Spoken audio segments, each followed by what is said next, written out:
Aquele lá estava dando umas interferências. Cadê a chave do carro? Ah, tá aqui já, ó. Documento. Peraí. Deixa ele paradinho, tá?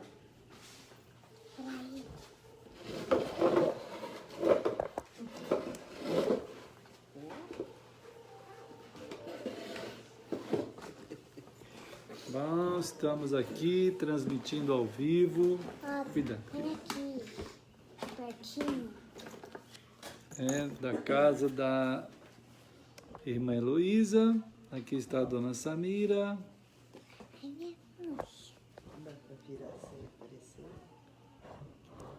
tem passar repelente. Talvez que tem que passar repelente. Peraí, deixa assim, ó. Deixa assim, desse jeitinho.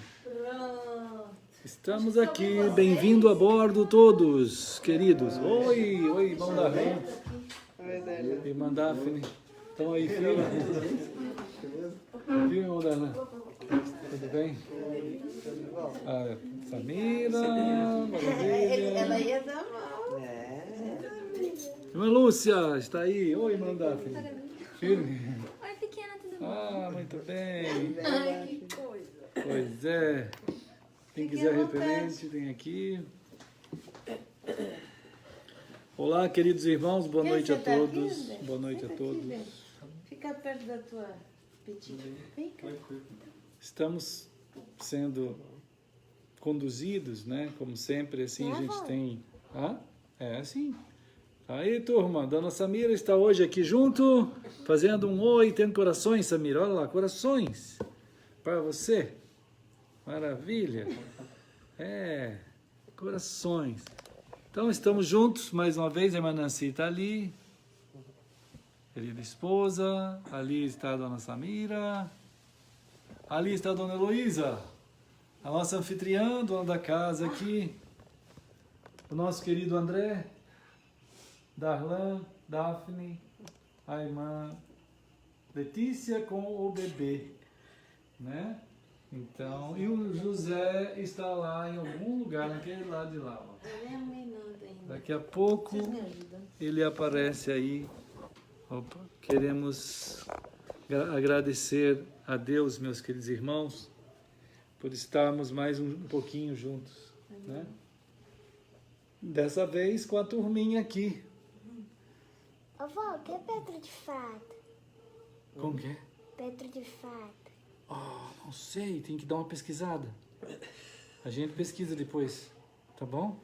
Você me ajuda aí a lembrar disso, que eu não entendi direito, mas a gente acha. Não é mesmo? É assim, a minha assistente aqui, ó, ela fica lembrando as coisas. Estamos juntos, né? Estamos... Eu não sei o que é Pedro de Prata. Eu também não sei, tem que ver. Vamos ver, depois a gente procura. É. Mas queremos pedir a Deus que nos abençoe nesse caminho, na jornada de mais uns minutos, né? Uma hora e meia ou duas, acolhidos aqui na casa da irmã Heloísa. Com um grande Né? prazer. Amém, Não, amém. uma vez. A irmã Sônia está ali também, a tia Sônia. Daqui a pouco, talvez mais alguns irmãos cheguem, vamos ver. A tia Sônia mandou uns corações, ó. Tá vendo? Para você. Ela mandou um beijinho. Que graça. Né? Dona Samira fica aí fazendo a parte da contra-regra das coisas. Se tiver alguma coisa errada, ela já me avisa. Coisa de graça. Né? Mandando beijo para a turma, né? Isso mesmo. Maravilha. E a nossa... não tem outra intenção, né, irmãos? Não temos outro objetivo, não tem outra direção a não ser sermos conduzidos pelo Senhor mesmo. Hoje temos o bebê também aí na barriga da irmã Letícia, filhinho novo do André, da Letícia, irmãozinho da Samira ou irmãzinha, não sabemos. Oi? O que é flor? Flor? Tem um monte de flor aqui na casa, né? Não, mas eu tô falando, o que é flor? Flor é aquelas coisas que o Senhor fez bem bonitas. Ficam bem bonitas. Eu também sei. Você sabe? Pedra de pronto, mas eu não sei.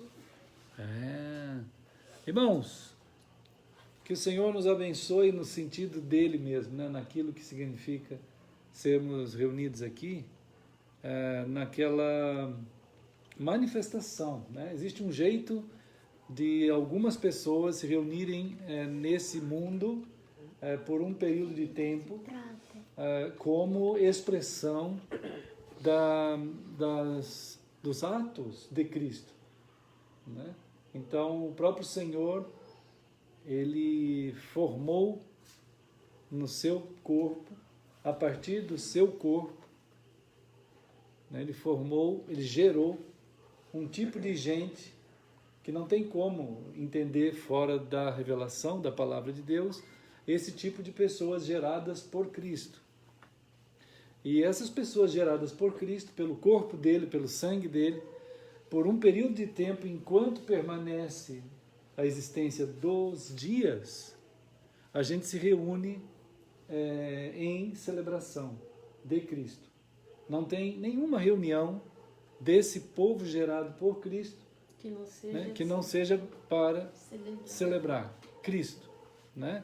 Não tem nenhum sentido, não há nenhum sentido de reunir que não seja para expressar e sermos a expressão, né, dessa escrita de Cristo, do que Ele escreveu em nós, né? E assim Ele fez a gente ser, pelo que Ele fez lá na cruz, né? Prometido por todos os séculos, desde a criação do mundo. Isso é prometido ao ser humano, que o ser humano estaria sendo alcançado em, vamos dizer assim, concluir a sua criação como ser humano. Que a criação do ser humano não termina no nascimento do pai e da mãe. Esse RG que a gente tem, né? Esse CPF que a gente tem, ele define uma etapa da nossa formação como pessoas, né? Uma etapa da nossa criação, que não é toda a criação. Ela se consuma, ela começa e se consuma na cruz, em Cristo, né? Então é claro que isso era fácil para o ser humano perceber, era bem fácil. Não tinha dificuldade alguma. Pode ler? Não tinha dificuldade alguma, né, para o ser humano perceber essa dimensão, né, eterna. Embora o ser humano ele tenha a suspeita de que as coisas não acabem por aqui. Não precisa ser, vamos dizer, muito intuitivo. O ser humano até pode não ter quase nada de intuição, nem precisa ter muito bom senso para o ser humano ter uma suspeita de que as coisas para ele não acabam aqui, né? Ele não é uma... ele não é, ele é bem diferente de uma pedra. Nós somos bem diferentes de um objeto, né? Somos bem diferentes do que uma planta, bem diferentes, né? Nós somos bem diferentes do que um animal, extremamente diferentes. A gente vê diferença e gera suspeita, né? Uma questão. Há uma, vamos dizer assim, há uma igualdade entre seres humanos. E essa grandeza que existe entre nós, ela é muito peculiar, muito distinta, né? Nós não podemos ter uma relação afetiva igual nós temos com um outro ser humano, como, por exemplo, uma planta. Uma planta ela não pode ter a mesma relação afetiva conosco que nós temos com um ser humano. Não é possível. Não é possível. Claro que o ser humano pode gerar isso a partir dele mesmo. Tudo que acontecer dessa dimensão, quando o ser humano faz questão de dizer que ele pode amar uma planta igual ele ama um ser humano, tudo isso é a partir dele, não é da planta. A planta nunca vai falar nada para ele. Ele pode até falar isso. Eu amo uma planta mais do que um ser humano, mas isso parte dele só. Da mesma coisa que um animal. né? Por mais que já os animais tenham algum tipo de afeição com a gente, jamais o animal vai ter a mesma afeição que um ser humano tem para com o próximo. Jamais. Ele não tem condições de ter a mesma afeição. Você nunca vai poder pedir para um animal pilotar um avião. Jamais você vai poder pedir para um animal, como dizia o Ariano Suassuna, construir um prendedor. Nenhum macaco consegue construir um prendedor. Né? Nenhum cachorro consegue ir até o banco pagar uma conta para você, por mais que ele possa levar as contas. Né? Ele não pode pôr a digital lá, fazer uma senha, preencher os documentos. Hoje até tem aquele teste para dizer, não sou um robô, não sou um cachorro. Eu não sou uma samambaia. Então, queridos, o que a gente está querendo pedir a Deus é que nos abençoe na dimensão exata que nós podemos ter com o próximo e com Deus. Certa vez Jesus disse, dentro dessa ideia, que nós temos 2 grandes mandamentos. 2. Amar a Deus acima de todas as coisas e amar ao próximo como a nós mesmos. Ele não fala nada sobre objetos, pedra, cachorro, elefante, borboleta, flor, nada. Nós somos chamados na dimensão que nos coloca na mesma linha de igualdade, a ter uma comunhão digna com o Criador, com Deus e com o próximo. Então, esses sentimentos que nós desenvolvemos são elevados nessa dimensão. É claro que por causa das decepções imensas que cada pessoa pode ter passado, ele pode ter problemas nos relacionamentos com o que ele imagina ser Deus. Então depende às vezes das experiências amargas, né, que alguém venha a ter. Ele interpreta Deus a partir das experiências que ele possa ter tido com aquilo que nem Deus é, né? É aquilo que aparece como manifestações do divino ou do sagrado. Ele se confunde com aquilo e aquilo pode ter causado algum dano para ele e ele diz assim, não quero saber nada com Deus. Da mesma forma com o próximo. Tem gente que eu já vi dizendo assim, eu amo mais cachorro do que gente. Tem até no Facebook por aí, eu amo mais bicho que gente. É porque, de fato, as experiências que essas pessoas têm com gente não são boas. Então ele não consegue ter a visão da dignidade tal que o mantenha em comunhão com o próximo nessa dignidade. Por conta disso, muita gente diz assim, eu não vou pôr filho no mundo, num mundo doido desse. Porque as experiências da pessoa em relação ao próximo e ao mundo e às divindades, ou o que é divino, coisas assim, são muito ruins. Ele não conhece de fato a pessoa do Criador. Ele tem as suas experiências. É evidente que se forem amargas, vão produzir esses tipos de coisa, né? Agora, diz a palavra do Senhor que Deus expressou o seu amor para conosco. Ele mostrou, ele provou o seu amor. Né? Então a gente tem João, na palavra de Deus, no Evangelho de João. O Evangelho, eu gostaria, a gente tem orado muito para que os escritos que estão aqui, eles possam de fato ser, para a pessoa que está sendo alcançado por esses escritos, a ponte que o leve até aquele que falou isso. Né? E não somente gente precisa disso. Não é uma coisa de ler isso, mas João 1 diz que Deus criou todas as coisas, Cristo criou todas as coisas. Né? É um testemunho que é dado a nós. Está lá na Escritura esse testemunho. E não só na Escritura, no próprio mundo criado. Né? Enfim, toda a criação, toda a sua ordem, a sua estética, né? A sua beleza, o seu propósito bom de todas as coisas. A criação, então, ela conduz, carrega uma marca do Criador. A marca da organização e da ordem. Né? Todas as coisas do universo estão debaixo de uma ordem. e por conta disso é bom, né? Então você tem a ordem estabelecida pelo construtor e a finalidade boa de tudo aquilo que existe. Você tem a partir daí a revelação de que há um autor nisso. João capítulo 1 fala sobre Jesus que fez isso, né? Mas também apresenta aqui o testemunho da palavra de Deus no versículo 11 e 12, que Deus esteve presente aqui no mundo, veio aqui no mundo na pessoa de Jesus, né? Ele veio na pessoa de Cristo e está buscando o ser humano para que ele tenha de fato a vida que somente Deus pode dar para nós, né? E quando isso acontece, né, ele diz aqui no versículo 12, no versículo 13, as pessoas têm uma nova vida. É uma nova vida. Essa que você tem não é a vida que Deus tem para você. A vida que você tem é a vida que seu pai e sua mãe deram para você.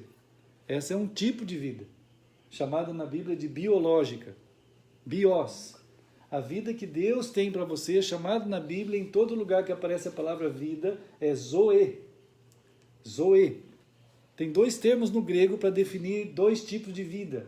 A vida biológica, aquela que você recebe dos teus pais, que a maioria do pessoal confunde isso como sendo a vida. Né? Essa é um certo tipo de vida, que ele existe por um certo tempo. Mas também você, ao transpor o limite, vamos dizer assim, da biologia da tua vida, você vai continuar, né? Só que se você não tiver a Zoe na tua vida, então as coisas elas se tornam extremamente densas, complicadas, terríveis, porque você vai passar para a dimensão eterna sem vida. Zoe significa o tipo de vida que Deus tem. O tipo de vida que Deus doa dele mesmo para nós, para aqueles que ele alcança. Por isso que ele diz aqui no versículo 12, esses que ele deu essa vida não nasceram do sangue, nem da vontade da carne, né? Nem da vontade do homem, mas nasceram de Deus.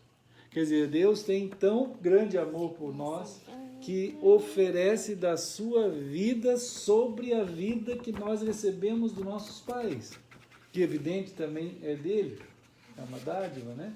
Deus nos deu essa dádiva de podermos, vamos dizer assim, contribuir com ele na criação.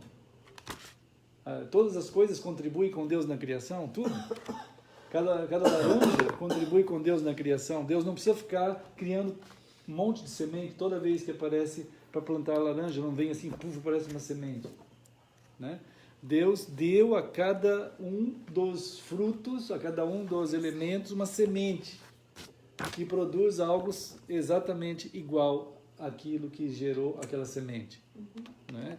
Isso é científico, a gente está explicando isso, devia o Darwin ver isso daí, porque para ele não é assim, né?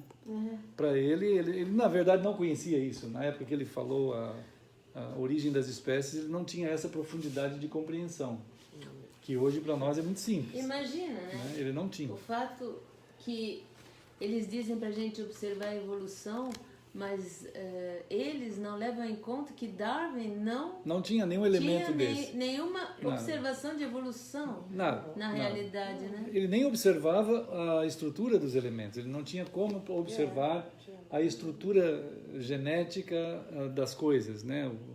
E os grandes estudiosos aí dizem que a gente veio do...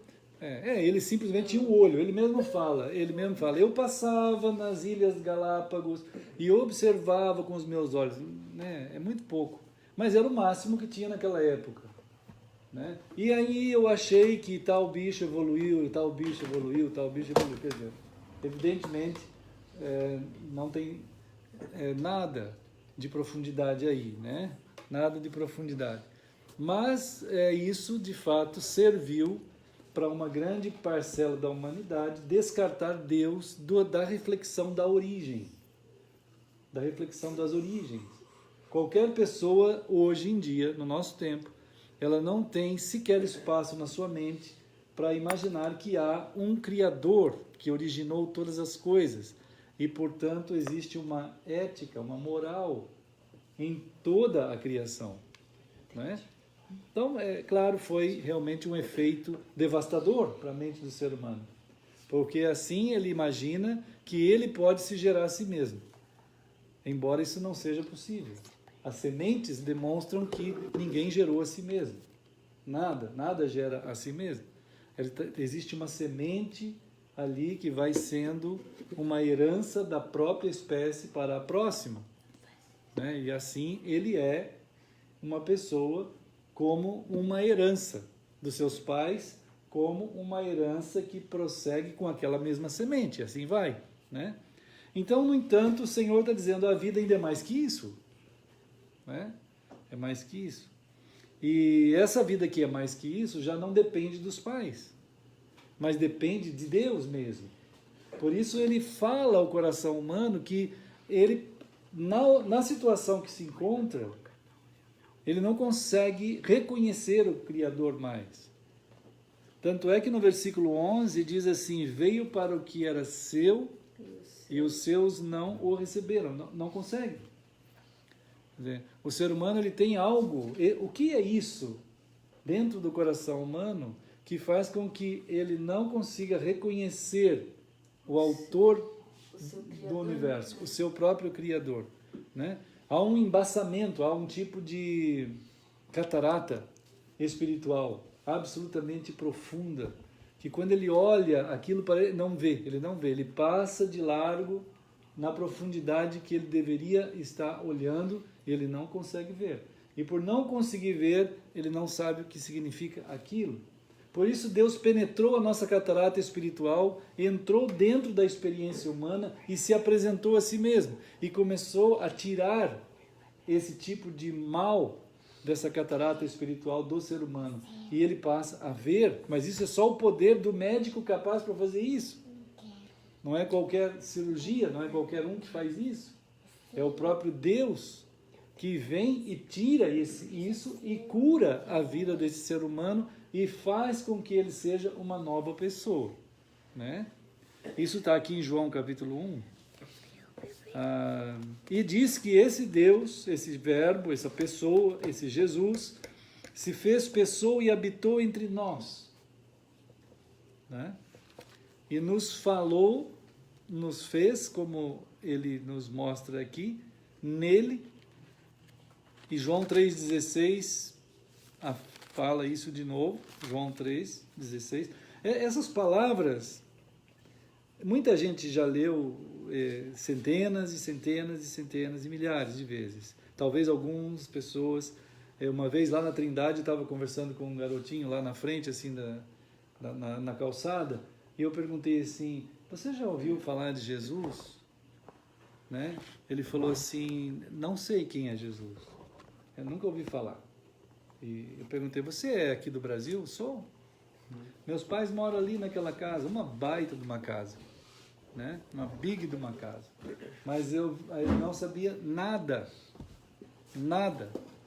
Você não precisa hoje ir lá para o mundo islâmico, nem precisa ir para lugares africanos, do interior africano, né? Ou países asiáticos, para encontrar pessoas que nunca ouviram falar de Jesus.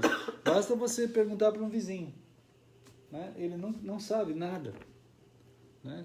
Nem culturalmente, ele perdeu o elemento cultural, né, que formou o nosso mundo ocidental. Ele não sabe nada, né? Então, a devastação no coração humano é mesmo muito grande nesses últimos séculos, principalmente a partir de uns 300 anos para cá, né?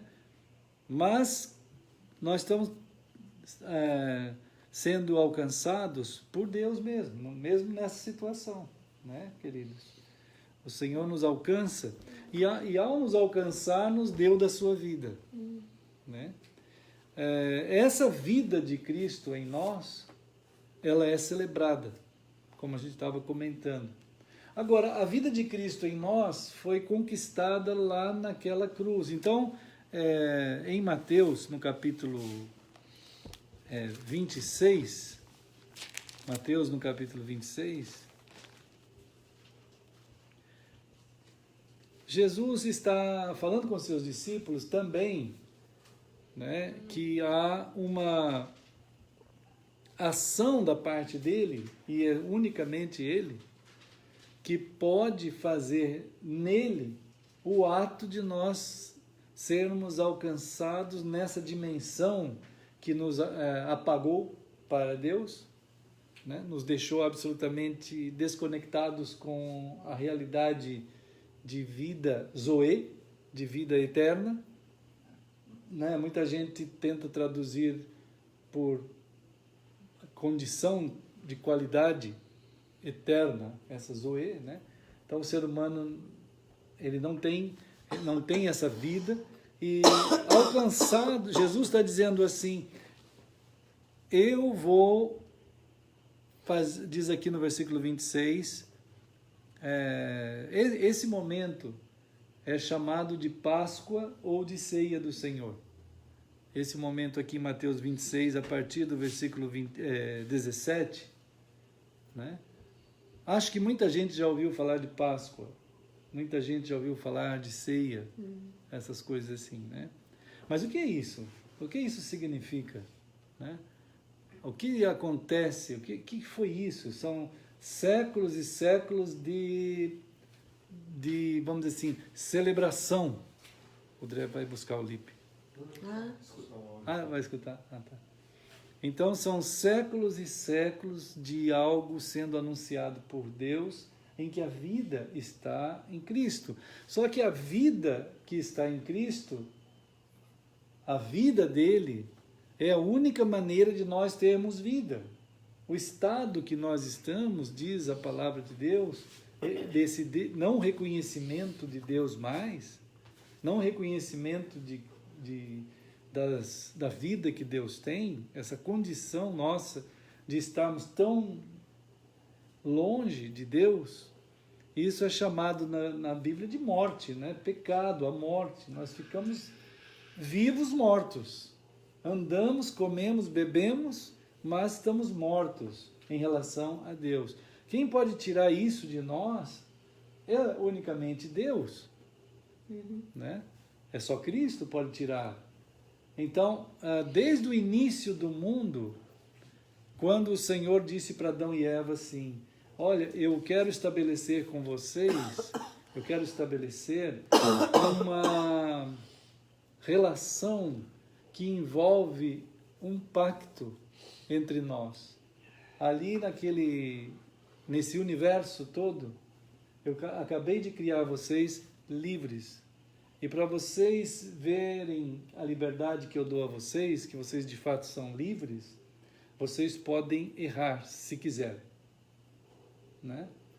Ao mesmo tempo que vocês podem errar se quiserem, eu vou dar para vocês a oportunidade de errar, a oportunidade de morrer, a oportunidade de perder a vida. Ele explicou tudo. Vocês vão ter a oportunidade de morrer. Vocês vão ter a oportunidade de perder a vida. Naquela árvore, não é maçã, isso é uma ficção, né? Não tem nada a ver com maçã, né? Não é isso. Vamos estabelecer, disse o Senhor, um acordo entre nós, porque vocês são criados livres. Não haveria liberdade se eles não tivessem a chance de ir embora, né? Você tem a chance de ir embora. Você pode morrer. Só que morrer é terrível para vocês. É terrível para o coração de Deus, claro que é. É terrível para quem criou, né? Ver um filho se degenerar pela vida. É terrível. Claro que é terrível. Né? E é muito terrível para aquele que está tendo a experiência da degeneração. Aquele que está se acabando na vida. Aquilo que escolheu deixar a casa. Certa vez Jesus disse da história, todo mundo acho que conhece a história do filho pródigo, né? A história do filho pródigo, isto é, a história do pai que não impediu o filho de ir embora. Né? A porta da casa estava sempre aberta, tanto para ir quanto para voltar. e aquele moço dizia, eu vou embora. E Jesus, quando contou essa história, é a nossa história. É a história desde o início do ser humano que escolheu ir embora. Essa é a história contada e que hoje é, segundo alguns, o mundo dos escritores, é a parte da Bíblia mais traduzida no mundo inteiro do que a própria Bíblia. Ela é uma história contada no mundo inteiro mais do que a Bíblia. E a Bíblia já é o livro mais lido no mundo, todo ano. Todo ano é o livro mais lido no mundo. O mais vendido também, todo ano. É o menos seguido, mas é o mais vendido e o mais lido. Né? É isso. O Filho Pródigo é a história ainda mais conhecida do que a própria Bíblia. Né? Então, desde o início, Deus estabeleceu uma árvore, vamos dizer assim. Antes do pecado, antes do mal. Vamos dizer, estava tudo bem. Ele estabeleceu por que Deus pôs isso lá, além dessa intenção de deixar claro para eles que eles também poderiam ir embora, poderiam pecar, poderiam errar, poderiam morrer. Né? Porque houve justamente o estabelecimento de algo sensorial. Algo sensorial. Uma árvore, no caso lá. Né? Então, Deus está estabelecendo a dignidade conosco. Nós somos pessoas, nós somos seres humanos, nós sentimos, nós tocamos nas coisas, nós pegamos, elas passam a fazer parte também da nossa existência, as coisas em si. Elas também devem ser dignas, elas são dignas. Quando você começa a cuidar da sua casa, quando vocês trabalham nesses jardins, vocês estão fazendo algo digno, vocês não estão colocando lixo lá fora. Nós acabamos de ver ali a organização que está ali, é bonito de ver. Né? Então, isso é algo corretamente digno. Seria muito triste você chegar aqui e ver tudo jogado lixo lá, aquela bagunça, aquela confusão, aquela sujeira. Não está assim. Então, aquilo que temos também é tocado pela nossa própria vida. E a nossa vida, ao tocar as coisas, elas também dignificam aquilo que foi tocado, dando uma certa dimensão daquilo que nós também somos. Entende? Então, há uma integração factual, real, com aquilo que somos e com aquilo que temos e fazemos. Isso é assim, a identidade ela é ampla, com a própria criação. Nós estamos ligados com tudo e tudo também, de fato, está ligado a nós. Né? Então, isso é também importante compreender, né? Quando Jesus está dizendo aqui que ele também ele se tornou pessoa. Deus se tornou pessoa.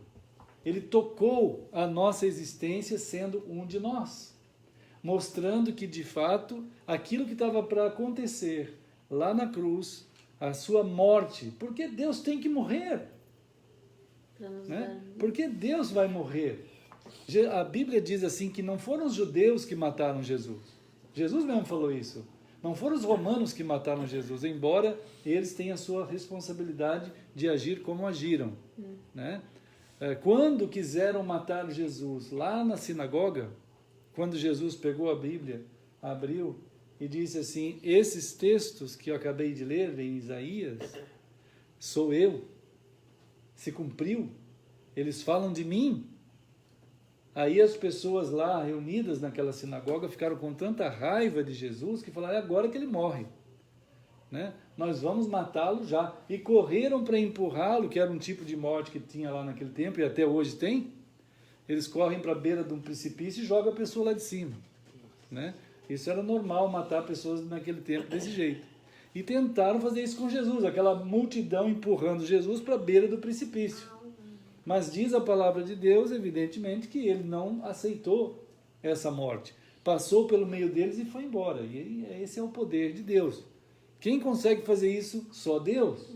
No meio daquela raiva, daquele ódio, daquela situação de matar, já estava decretada a morte dele ali, Ele foi em outras situações vão aparecer tentativas assim, né? Apedrejar, né? Apedrejar e tentar matar de qualquer jeito Jesus. Até que chegou uma hora que Jesus disse para os seus discípulos assim: bom, agora chegou a minha hora. Ninguém tira a vida de mim, eu é que dou a minha vida. Vou para Jerusalém porque lá eu tenho que morrer. Afinal de contas, foi ele mesmo que foi para a cruz. Eu dou a minha vida para depois a retomar. Então ele disse assim, a obra que eu vou fazer precisa ser feita por causa dessa situação, tanto do ser humano quanto de toda a criação.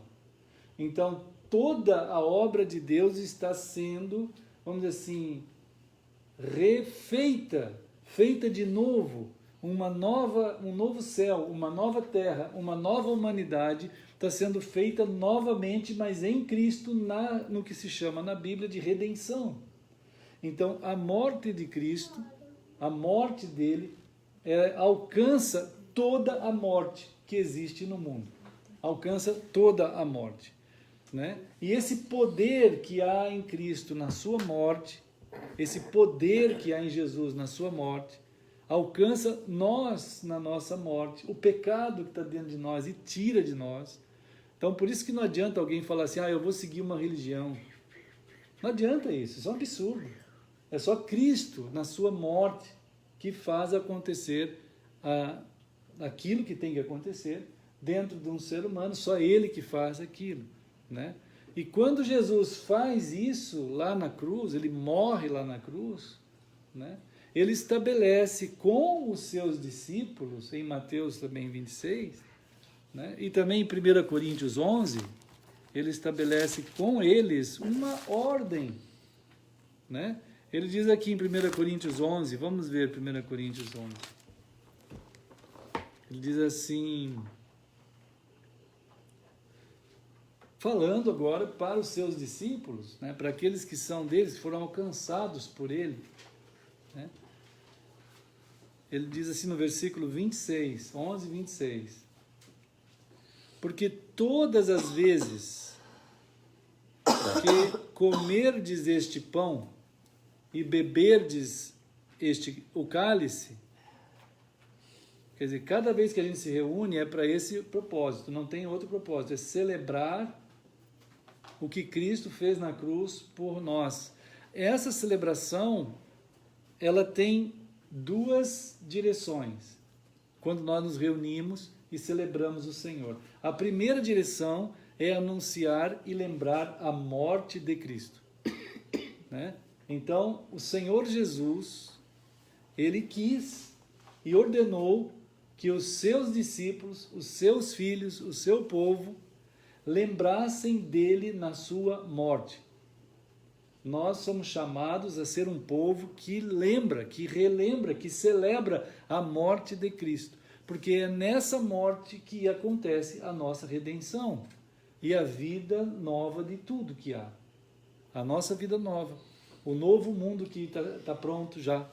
Né? O novo céu que está pronto, a nova terra que está pronto. Tudo está pronto. Né? Tudo já está pronto. E é nele que, por causa da morte de Cristo, que isso é possível, que isso foi possível. Então, ele nos chamou, diz aqui no versículo 26, todas as vezes que nós estivermos juntos, todas as vezes nós vamos celebrar o Senhor. Celebrar como? Pegar o pão e o vinho, ou o cálice, o fruto da videira. Né? Aqueles que foram alcançados por Cristo na sua morte e foram remidos por Ele, aconteceu essa ação de Deus dentro daquela vida. Agora nós temos esse chamado profético de anunciar a morte do Senhor. Por isso que ele fala aqui, nós anunciamos a morte do Senhor. É a primeira ação nossa, né? E Jesus disse aqui no versículo 24 que ele pegou o pão e deu graças. Quer dizer, lá em Mateus também 26, diz que enquanto comiam, Jesus tomou um pão A palavra abençoar, meus irmãos, é muito importante no grego. Abençoar significa eulogel. Eulogel. Eulogel significa assim, a palavra pregada. A palavra pregada. O que Jesus fez aqui?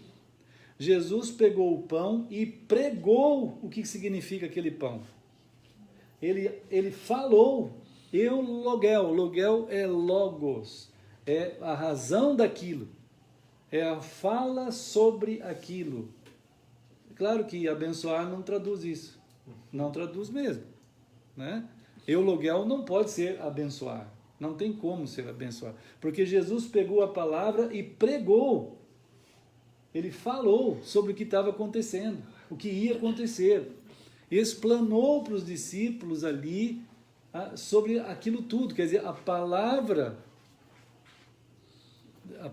do Senhor está ligada com o próprio povo. Ele sendo o corpo, o povo sendo o corpo dele sendo gerado, e o pão envolvido. O pão envolvido. Notem, irmãos, muito importante notar isso, que quando Jesus Cristo está pegando o pão, ele poderia muito bem, como a gente comentou hoje, né? Ele poderia muito bem chegar ali junto com os discípulos e falar assim, vocês ficam assistindo o que eu vou fazer. Ele poderia pegar o pão e comer o pão, e acabou. Ele poderia. Né? Ele poderia ter tomado o vinho, acabou. Mas ele pegou o pão, ele partiu. Isto é, o termo grego para essa palavra é fracionou. Ele cortou em pedaços pequenos. E deu aos discípulos como significando ele mesmo sendo dado aos discípulos.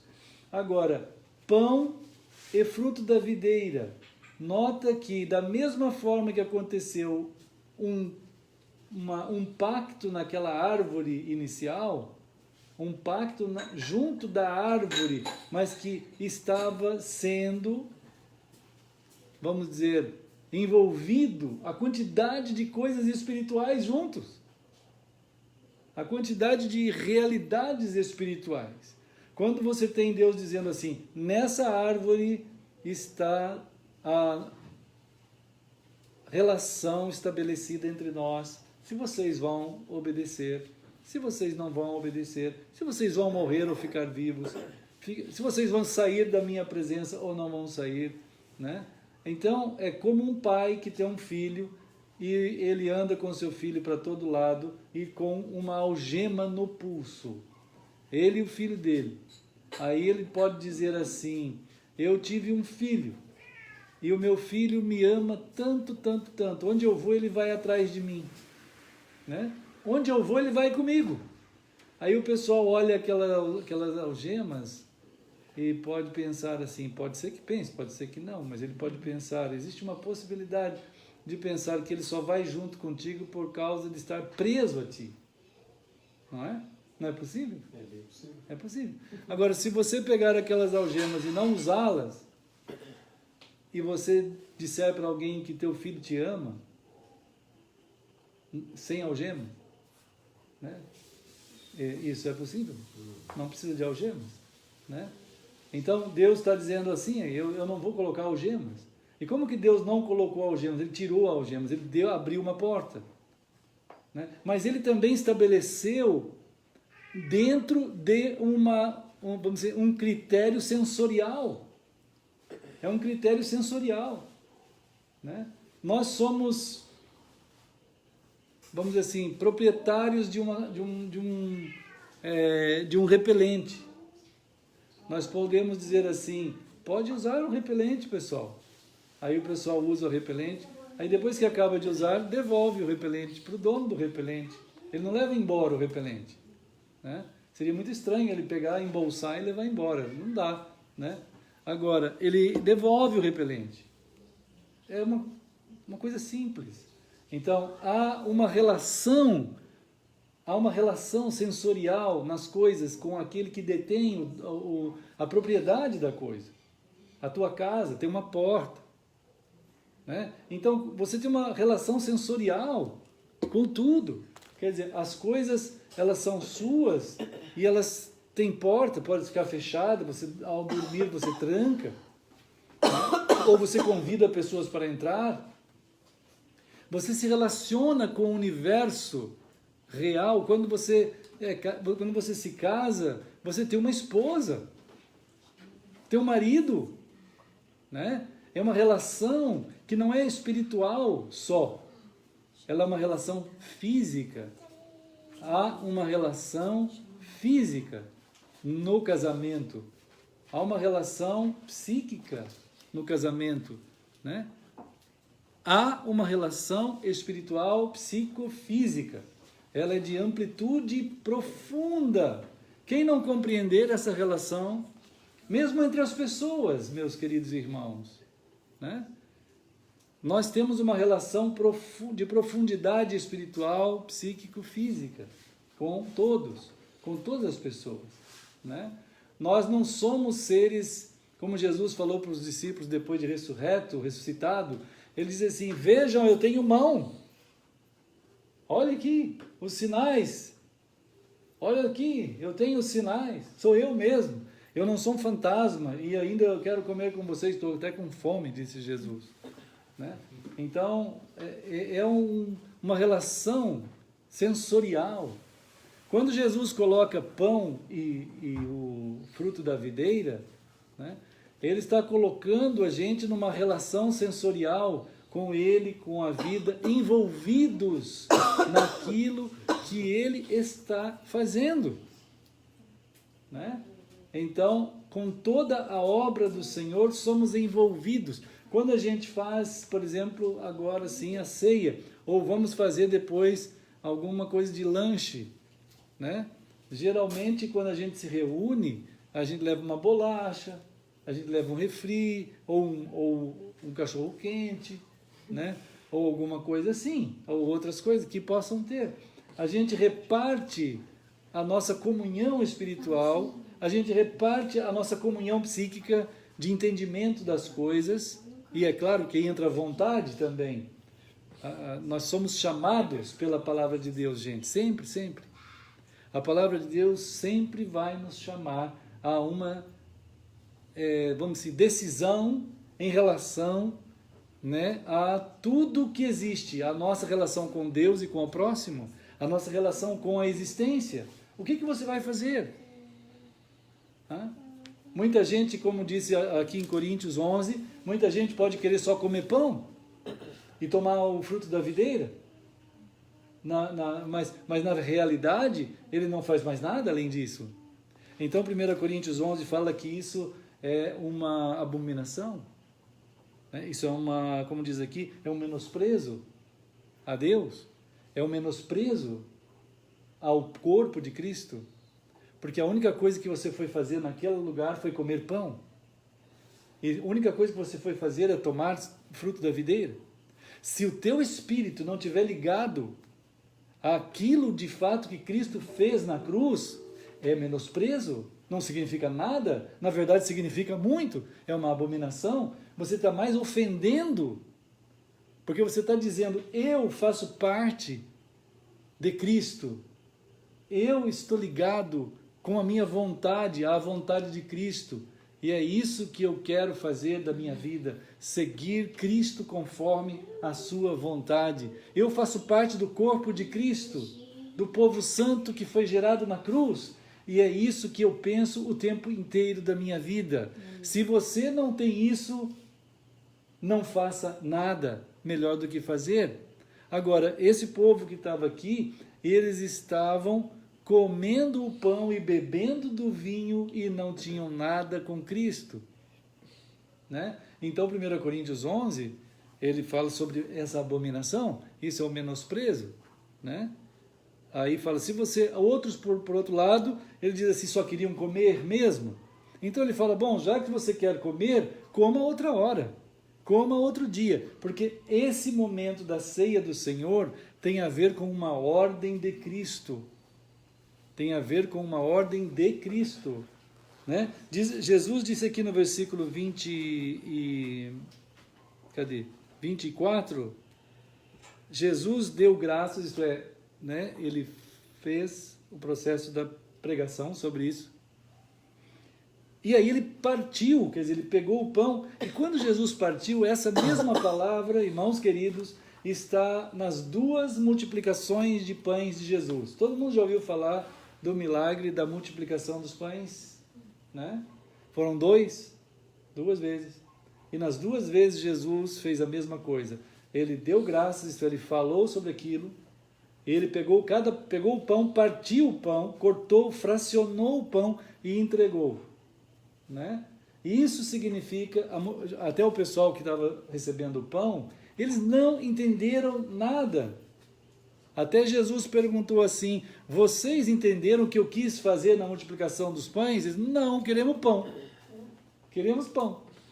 Aí Jesus falou: não é possível que vocês não entenderam, porque a multiplicação dos pães sou eu sendo entregue a vocês. Aí teria significado correto comer aquele pão, né? Então aquelas pessoas comeram aquele pão porque era pão, só isso. Tanto é que na hora que Jesus apertou a questão e falou a realidade, que ele de fato queria dar a eles uma vida nova e fazer deles pessoas de Deus, e que estariam ali aguardando a vinda do Senhor, que será amanhã, diz a palavra de Deus, é tão próxima.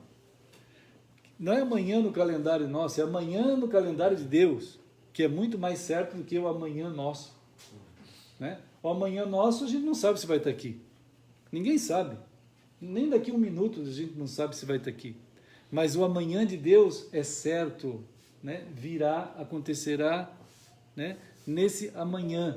Então, essa celebração que nós fazemos também aqui, conforme 1 Coríntios 11, 26 diz, nós anunciamos a morte do Senhor até que Ele venha.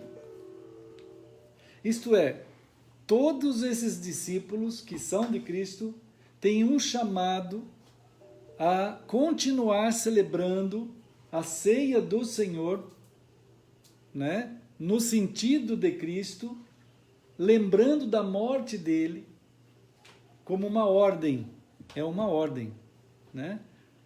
Até que ele venha, quer dizer, a próxima vez, o que vai acontecer depois, em evento de fato universal, além daquele Natal, que foi um evento universal também, o Natal, né? Vai vir agora Jesus Cristo em poder e em glória, para nos levar para o reino dele. Até chegar esse dia, nós vamos ficar celebrando a ceia do Senhor, no sentido do corpo que lembra da morte de Cristo. Memorial, né? É, um memorial a ele. Por isso que ele fala aqui no versículo 24, partiu e disse, isto é o meu corpo, que é dado por vós, fazei. Isso aqui é um imperativo no grego. Em português também. Acertaram. Fazei. Fazei é um imperativo. Aquelas pessoas que lembram dos estudos de imperativo, né, tem o tempo imperativo. Imperativo é ordem. É ordem. Claro, né, isso é da parte de Cristo para com os seus.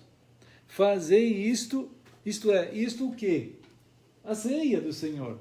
Fazei a ceia do Senhor. Vocês vão estar se reunindo em celebração de ceia, em memória de mim, quer dizer, daquilo que eu vou fazer para vocês, que eu estou explicando que a ceia é. A ceia é exatamente isso, é o anúncio de que Cristo morreu, e na sua morte, que contém toda a graça do testamento. Então, voltando para Mateus 26, ele diz isso, né, que é o corpo dele que é entregue, o corpo vivo de Cristo entregue por eles. Né, irmãos? Jesus está querendo dar aos seus discípulos a clara ideia, eu quero ser lembrado como aquele que foi morto. Isso é muito estranho, né? Dificilmente alguém diz isso. Ser lembrado vivo, né? Sim, a gente vê as pessoas falando, não, eu não quero nem ir no funeral porque eu quero lembrar dele vivo. Mas Jesus falou, não, eu quero ser lembrado morto.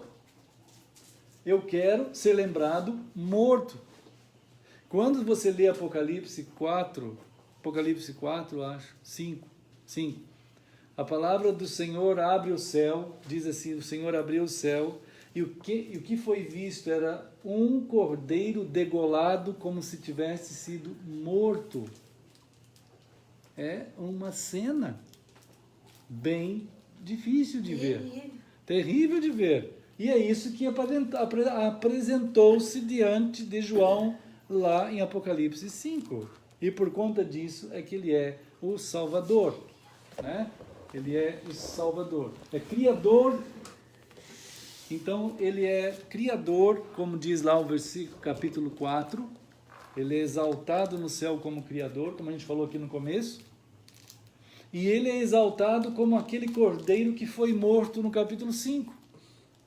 E por conta disso, é que toda a história se desenrola. E toda a história da misericórdia e da graça de Deus, ela vai até o seu final. E tem um restante, um povo do Senhor, que foi avisado e é chamado a celebrar o Cordeiro morto, né? E o dia da sua vinda, ao reino que vem, né? Que vem. Então, é esse chamado aí. Ele quer ser lembrado como aquele que foi morto.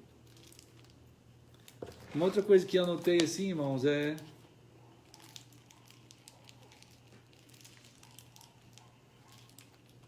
que Deus estabeleceu a aliança em Cristo. Né? Deus estabeleceu a sua ação de redenção, de ajuda, de alcançar cada ser humano nessa terra em Cristo. É muito fácil, é muito simples. Tem muita gente que fala assim, o que eu tenho que fazer para melhorar de vida? Você tem que correr 10 quilômetros, depois você vira à esquerda, lá mais anda mais 5, aí você pega uns gravetos que estão na beira da estrada, pega umas arrudas, pega mais uns matinhos, aí você pega mais um bicho, sacrifica numa encruzilhada, aí anda mais não sei quantos quilômetros, aí a pessoa faz isso. A pessoa faz. Eu já vi gente que faz. Né? Até igrejas mandam pessoas fazer isso. Vocês têm que subir no monte lá em cima, fica lá 10 noites, 40 noites, orando, ficando lá, jejuando. Né? Mas qual é o testamento? Está bem claro aqui. O testamento está no meu corpo e eu dou o meu corpo por vocês e vocês podem celebrar que eu dei o meu corpo por vocês. Cada vez que vocês estiverem comendo esse pão, vocês estão dizendo profeticamente ao mundo e aos céus que de fato vocês são o testemunho vivo. Vocês estão envolvidos. Jesus deu o pão, gente. Foi Jesus que deu o pão. Ele deu, ele que serviu dele mesmo aos seus discípulos. Ele nos envolveu no testamento que ele é. Né? Ele nos envolveu no testamento que ele é. E essa ceia é isso, é uma imersão nossa em Cristo. Como a gente falou, ele poderia muito bem ter comido sozinho, ter bebido sozinho, mas não. E nem ter exposto isso, né? Uhum. Nem ter exposto. Nada, né? Aqui. O ser humano gosta de happy hour. Eu já vi muita gente que gosta de chegar na sexta-feira, até que tem até umas músicas que falam assim, até que enfim é sexta-feira, sei lá, essas coisas assim. Aí eles vão, Sextou. Tem até verbo de sexta-feira, né? Sextou. Aí eles vão para os barzinhos, eles fazem as coinonias, eles fazem as celebrações, eles sentam lá, todo mundo bebe, todo mundo come quitutes, fica lá até altas horas da madrugada. Tem gente que sai embora 3, 4, 5 horas da madrugada do sábado, né? E fica lá, gastando um monte de dinheiro, toda sexta-feira. Isso quando não todo dia. E faz mesmo, ele é mais crente do que muitos crentes. Porque ele fica toda sexta-feira, mas às vezes até mais do que toda sexta-feira. Né? Agora, os cristãos são chamados a uma celebração eterna. Né? E de fato, é uma celebração daquele que foi morto. porque e nele, na morte dele, estamos envolvidos, imersos. Por isso que ele serviu a nós da sua vida. E ele usou o pão e usou o fruto da videira, né? Mostrando essa sensoriedade da relação. Quer dizer, tudo tem a ver com a vida também, com toda a vida de todos nós, né, irmãos?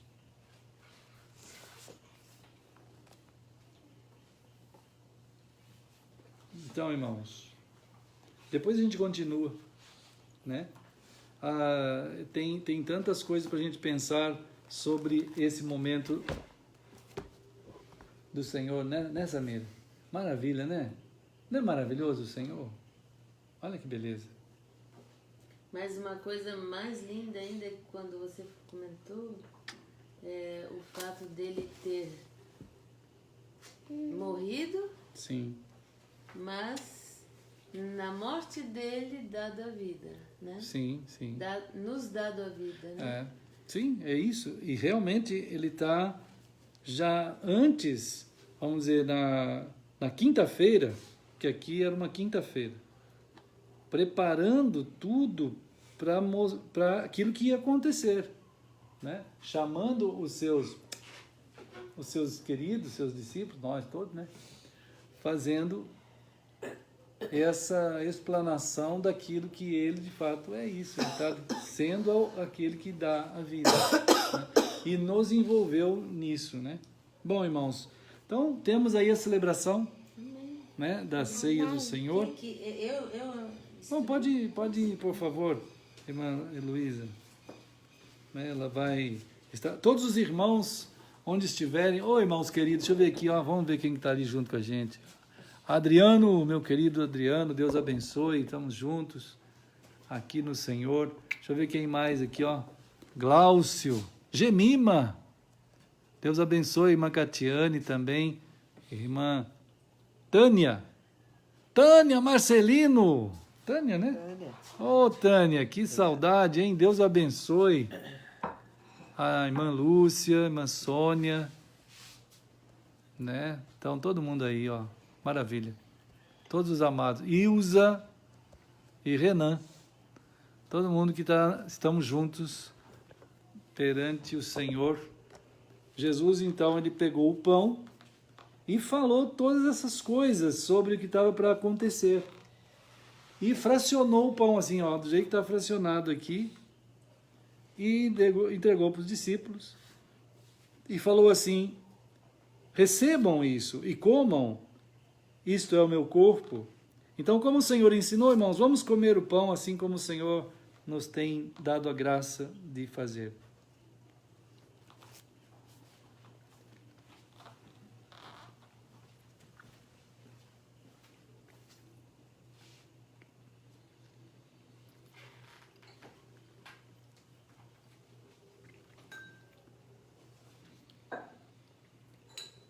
Senhor querido, nós celebramos,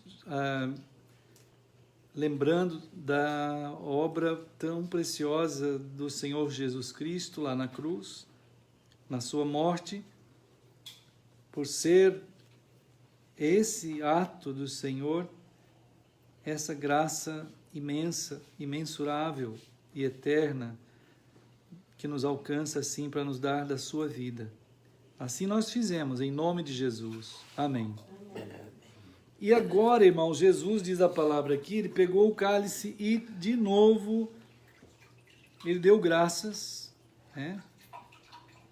Ele ministrou a graça e deu aos discípulos, e dizendo assim: bebei dele todos, porque isto é o meu sangue, o sangue da aliança, derramado em favor de muitos para a remissão de pecados. Então, há um tempo para essa ministração, porque agora, isso que fazemos aqui, ela tem um tempo para terminar, né? Diz aqui: desta hora em diante eu não beberei deste fruto da videira, até aquele dia, quer dizer, o dia que ele está falando aqui, é o dia que nós vamos estar nos encontrando no céu, que é anunciado aqui na ceia. Ao mesmo tempo é anunciado isso, que vai se cumprir. Isso é profético, isso que nós fazemos agora. O dia que chegar, que hei de beber o vinho novo convosco no reino de meu Pai. Então, meus amados, como o Senhor Jesus ensinou, vamos todos nós, irmãos, em todos os lugares, vamos beber em nome de Jesus.